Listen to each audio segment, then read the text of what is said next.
Like ASIC says, all haters can suck a pickle. I'm tickled you watch my videos, but keep your nickel and simple comments. Good evening, everyone. Welcome back once again to Vicious Rants, and of course, I'm your host, your YouTube messiah, and often imitated, never duplicated superstar Tim Vicious, and we are going to be talking about what Raw this week was in Los Angeles. It was in LA this week. Now, Staples Center in LA, and this was a phenomenal show. You know, I will go and write out and say that right now. I haven't done the ratings right at the beginning of the show in a while, like I keep on saying. I've been meaning to. Not gonna lie, that's all me. That's my bad. Don't blame me. Don't blame the producers. As much as I'd like to blame Wade or Ed, I can't. But yeah, it was all me. I fucked up on that. But the ratings on this one, straight up, I will give the rating on this one a good, and I mean a good 9.5. This was a killer show this week. It was well done, well produced. You know, so bravo, boys, bravo. You finally got one right in a good while. First time in a good while y'all got one right. I will tip my hat to you on that one. Now, back to the matter at hand. Raw starts out with this week with Shane McMahon coming out. Yes, that is right. Shane came out because if you were not aware, earlier on Monday it was announced via the Twitter that due to social media demand, Shane McMahon will run Monday Night Raw this week. Oh, okay, so Shane goes into a match against Undertaker at WrestleMania for control of Monday Night Raw. Loses said match. And then on Monday night, that Fallout Raw, Shane's given control just to prove a point, saying he can't do the show. And then the following week is given control of said show again. Yeah, that makes absolutely zero sense, and it takes away any and all credibility from the idea of his match to begin with now. You know, it's yeah. You go and try and think on that part. That, you know, but Shane comes out, he talks about on how he's gonna make things run tonight, and on how, you know, since Sami Zayn was attacked last week, he wasn't able to compete in the Fatal 4-Way, so instead he will now get to face AJ Styles, and if he beats AJ, it'll then be a triple threat. Excuse me, it'll then be a triple threat match at Payback instead of just Styles versus Roman. So, to which then Kevin Owens comes out saying, Shane, got some issues, man, because I got screwed over. One, I got screwed over in that Fatal 4-Way match, and two, I was never given my rematch for the Intercontinental title. And Kev does bring up a good point, because when you think about it, when the heel loses their title, they get the rematch clause. When a face loses the title, they have to earn their rematch. So that's kind of on how if you look at it and you see, you know, you connect the dots, that's on how it's always kind of been in a way. But yeah, Shane looks at him and is like, you know, no. You want that title, you're going to have to earn it, and since you say you're ready, I'm going to give you a match, and the winner of this match, whether it's you or your opponent, will get a shot at the Miz's Intercontinental title. And your opponent is Cesaro, and Cesaro comes out same way he did last week with, you know, had the nice suit on, just went over, did like the Rock thing with the cuffs, just, them. And then next thing you know, boom, ripped it all off like it was a freaking Chippendale gimmick. I'm pretty sure that's his new thing now. So, Definitely going to wind up hearing a whole lot of women's ovaries explode because of that. Now, anyways, as far as Owens and Cesaro, this was a really good match. No, I brought this up before, but if y'all haven't, take the time to go and thank Combat Zone and Ring of Honor for this match more than that. Seriously, because these guys put on one hell of a show. You know? Cesaro, he looked really good. Didn't really look like he lost any of his... Didn't look like he lost any his step or anything coming back from the shoulder injury. You know, obviously he had the tape up on his shoulder because of it, but either here nor there. But did see during the whole match, though, Owens did do the good, proper heel thing and was targeting it. Not just, you know, hit it once or twice and then have like Cole and JBL and all going emphasizing, oh, he's targeting that shot. No, he was hitting that thing the whole time. Like, you know, wrist lock, slamming it, you know, hitting it. Just whatever he could, you know. It was to the point to where literally it really did look like at like one point just thinking like, oh fuck, don't tell me he really did get hurt again. No, he just came back. But, you know, from what it's looking like, he was good. You know, this was what a good opening match for Raw should be. You know, you want to have the opening promo segment, by all means, do that. But immediately following that, y'all need to go and do a good, hard match. And this was that match. You know? So they did the, you know, match wound up coming to an end when Owens, he went to go for the pop-up powerbomb. You know, Cesaro countered it. You know, and then next thing you know, just hoisted him up. Picked him up and boom, hit him with the neutralizer, got the 1, 2, 3. So now Cesaro is the #1 contender for the Miz's Intercontinental title. And so, yeah, hopefully Cesaro will get that. Like I've said before, the guy is the most underutilized talent on the roster. He so deserves a proper title push, you know? Next matchup, it is a tag team match in regards to the tag team tournament that Shane also mentioned. I forgot to mention that part, to determine the new #1 contenders for the tag titles. And it's New Day came out, put up the bracket saying it was sponsored by Bootios, which, you know, you think about it, you really don't want to let the little kids run around with the Bootios stuff because, in all honesty, Bootios, grown-ups know the code for what Bootios is. It's the equivalent to tossing a salad, we'll say. I would go into detail, but the FCC tends to watch this show and they get a little mad at me when I fly too far off. Ugh. But yeah. Yeah, so first matchup in the tag tournament, it was the Lucha Dragons versus the Dudley Boyz. Now, on how this match played out, during the commercial break, Kalisto went over the top rope during the commercial break, landed, and he wasn't able to compete during the entire match because Docs were tending to him the whole time. So it was really just Sin Cara being tossed to the wolves and, you know, having the crap kicked out of him by the Dudleys. So he got the 3D, they got the 1, 2, 3, and then after that, Enzo and Cass came out to go and smack talk Bubba and Devon. So it looks like on how it's going to go, we're going to wind up seeing them two going at it, and at some point, not just tournament-wise I'm talking either, you know, at some point the Dudleys, they're gonna wind up being used to help build up the tag teams, just like on what they said before. You know, as far as what the tournament goes, can't say on who's gonna be the definitive winner, but I could say this: I am fully predicting that the finals for the tag tournament will be Dudley Boyz versus the Usos. Other than that, can't really say much else.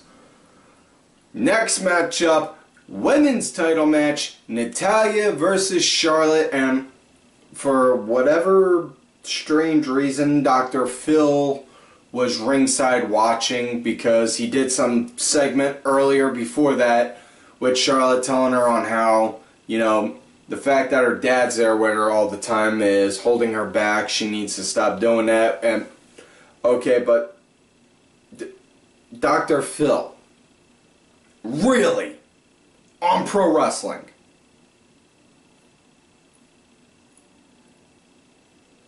that's like having Charlie Manson on a special episode of Sesame Street. Ugh. Anyways, this was a good match. Wasn't a big fan of the ending, thought the ending was kind of shitty, but that aside, this was a good match.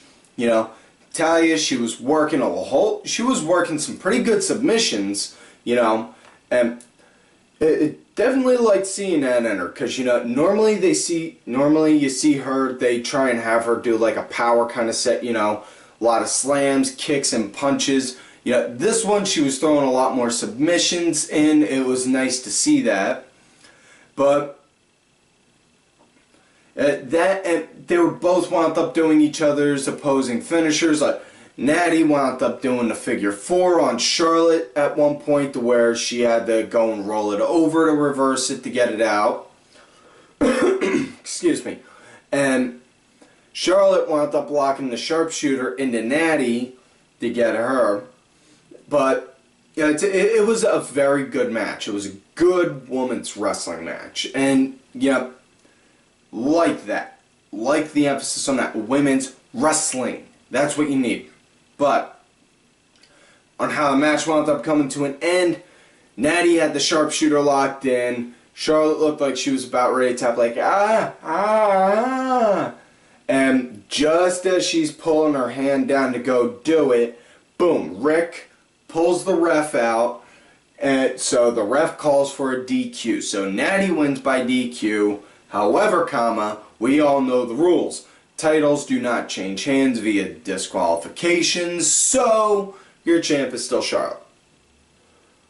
So on how it's looking, it's gonna when Charlotte's gonna wind up doing a match where Rick's not allowed ringside, and that's on when she's gonna lose the belt. With who, or dust I say whom, it is against, don't know yet.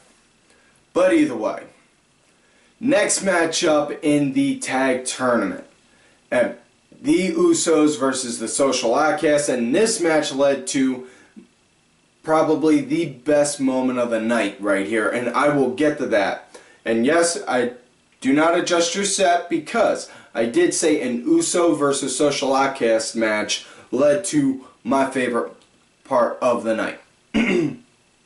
Now then, as I was saying, this was, yeah, Outcasts, they were, you know, they dominated, you know, pretty much the entire match. Heath started picking up momentum. Next thing you know, hopped out the ring, did a victory run, or did a victory lap around the ring, got back in, and Uso won, did a roll-up, got the 1, 2, 3. Thought that was kind of shitty, you know. Was expecting a half-assed, you know, match like you would see on Main Event. No. Because instead of that, right after, while the Usos are in there jumping in, yay, we won, cheering, boom! Right out of nowhere comes Doc Gallows, Carl Anderson. Gallows and Guns came out. They beat the crap out of them, and then they hit the Magic Killer on, I think it was Uso 2. It was one of them. And oh, damn, it was so cool. So they finally made their debut. They made themselves aware that they're here. You know, and it's just cool to think that, you know, just under a year ago, I got them, you know, me and my dad, we got to see Gallows and Anderson at a GFW show, and now they're pulling off outsider shit on Monday Night Raw. You know, because after they beat the crap out of them, they had refs, you know, telling them, you guys got to get out of here, go, get out. And then they're just like, all right, we're going. And then they just leave. And then they leave, they go around the security rails and leave. So, way cool to see that. You know, Next matchup, and this was match of the freaking night, man. Yeah, it was just, whew. It was the match AJ Styles versus Sami Zayn, in which case, Ring of Honor, thank you so much for building these guys up to this point. Because, let's call a duck and a spade. AJ Styles and Sami Zayn, they have worked all around the world, but you talk to wrestling fans, aside from New Japan, Styles is going to be best known for his work in ROH. Sami Zayn, everyone knows Sami Zayn, you know. And not only that, everyone knows Sami Zayn is El Generico's favorite wrestler. Yeah, this was very much so. This had a Ring of Honor feel match through and through. You know, it was a good stiff one. You know, very liked on how, like, for the first, like, third of the match, for, like, the first 1/3 of the match, it was more so them guys just trying to, like, sizing each other up, you know. Test of strength, tie-ups, everything like that. And then next thing you know, boom, then they start getting physical with each other. It was just great all around, you know. Styles had the calf killer locked in. Looked like Zayn was like a heartbeat away from legitimately tapping until he hit the ropes. You know, Zayn, he wound up hitting a crossbody. Looked like he was the freaking Blue Thunder Bomb. It was just, wow, it was beautiful all over to see. Match wound up coming to an end though when Styles, he went to go do a powerbomb off the top rope on the Zayn. No, let me rephrase that so that way y'all don't think that Styles did it while standing on the top. Zayn was up on the top and Styles went to go do a powerbomb onto him. He was like standing on the second rope, I believe. And Zayn came down, landed on his feet. Once he landed on his feet, dropped down, boom, kicked Styles, went back into the corner to go and build up momentum to go and hit that Palooga kick. You know, went for the kick, missed, and then right out of nowhere, Styles, boom, got up, hit him with the phenomenal forearm, got the 1-2-3. So Styles won. Not disappointed at all one bit that it's not going to be a triple threat for the title now. But man, this was just so good. I felt sorry for the matches that had to follow this because honestly, this was just, wow. This should have been the main event. Now the next matchup we had was Apollo Crews versus Adam Rose, and this was basically a feeder match, you know. This was a squash match, you know, introducing Crews to WWE, you know, to the main roster fans, for some of those who may not have watched NXT. You know, but yeah, the guy is loads of talent, you know.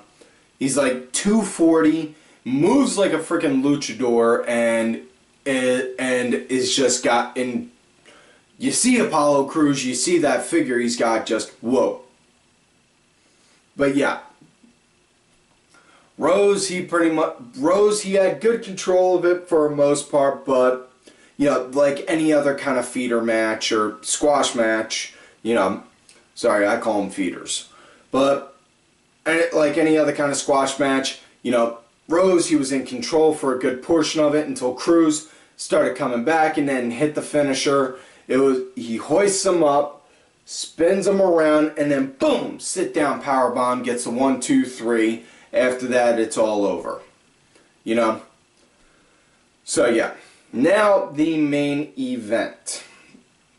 It was a tag match with Sheamus and Alberto Del Rio versus, of all teams, Bray Wyatt and Roman Reigns. Now, before you ask me, I can already see your faces now through this. And yes, I do see you doing that, so stop it. Tim, you're asking, Tim, why are you talking about, why did they pair Bray with Roman? Was that just some random booking? Oh, no. You see what it was, Roman came out to go and cut the same kind of promo he did last week, saying he's not a bad guy, he's not a good guy, he's just a guy. In which case, I don't know about you, I don't think a guy should hold the title. I think somebody should be either the good guy or the bad guy, but old school mindset. Digressing now. He's cutting his promo, and then next thing you know, out comes League of Nations. They talk about on how since they cut Barrett out the club, they're stronger than ever now, and any one of them could be champ. And Roman's like, well, y'all want to prove it? Why don't y'all come in here and we'll see what's up? So they go in there, they start beating them down, and then next thing you know, oh, God! Wyatt's come out, they start beating the crap out of League of Nations. They clear the ring, and then it's just Bray and Roman standing in there. And then Shane comes out and says, whoa, this is something I would personally like to make. So, we're going to make a tag match for the main event tonight. League of Nations, you guys are going to go against Roman and Bray. So, yeah. I mean, it's obvious that you're going to see a feud between the League of Nations and the Wyatt family. They're building to that. But the point that I'm getting confused on is Roman and Bray? That would be like the equivalent of seeing Bret Hart and Steve Austin tag teaming. You know, right after WrestleMania 13. It just boggles the mind. You know? As far as with this match goes, it was a very offsetting main event. You know, one part due to the fact you had such a great match between Zayn and Styles, and the other part of this freaking pairing, you know? It was good. The crowd did not take the Roman one bit. You know, they honestly just turned the kid heel. Put him in his match on Monday at Payback. Have him go heel after that. Because honestly, that is the best thing to do for him. The kid literally needs it. Roman's got it if you're looking to make him be the next guy. Have him work heel for God knows how long. You know, because it's like what Rowdy Piper said before. If you play a good villain long enough, people are going to start to like you. So, let's just build him into a face naturally then, by that sense. Now I digress. Back to the match at hand. Bray, now, I was very much so confused on this because with this team, it was, you know, with the idea of Roman and Bray, you would figure Bray would be the team member that got beat up and was treated like the punching bag all the time, you know. Shades of when Seth and Roman were tag champs, or more better case, more current example, Enzo and Cass, like on how Enzo is the one that's always beat up. But instead, it was actually Roman who was, and Bray did, and Bray, he got the hot tag, he cleared house, and just when Rusev interfered, boom, lights went off. You know, Strowman and Rowan came out to beat them up. I'm wondering where the hell is Luke Harper, because, you know, that guy needs his own freaking legit push, you know. And match wound up coming to an end. Del Rio went to go for the cross arm breaker. You know, Bray countered it, got him down, and boom, hit him with the Sister Abigail, got the 1, 2, 3. And then it was just the epic, and then it ended with Bray and Roman doing the epic stare down with each other. So yeah, that's it for this week's show, folks. So, like on normal, do not forget to like the video, subscribe to the channel, go back, watch the other episodes. Make sure y'all look for me on Twitter at TimVicious. Make sure you also look for my backup account, Tim_Vicious. I am out there on that Facebook gimmick, and it is a very much so open account, Tim Ash. Also, do not forget to check out all of these cool-ass cats right here on Twitter. Vicky Earls, I am Danny Sunday, Axel Mulligan, Sunday Segway, Simply Sabrina, WWE Grandpa, Aaron_Deborah, my executive producer Oliver Ben, who did also provide the music for this week's show. Make sure y'all check his music out. It's out there on iTunes, Spotify, Xbox Gold. The details on that are in the description box. As well as my client, Bronx Bitch Forever. And folks, like I always tell y'all, you love me great, you hate me. Fuck you.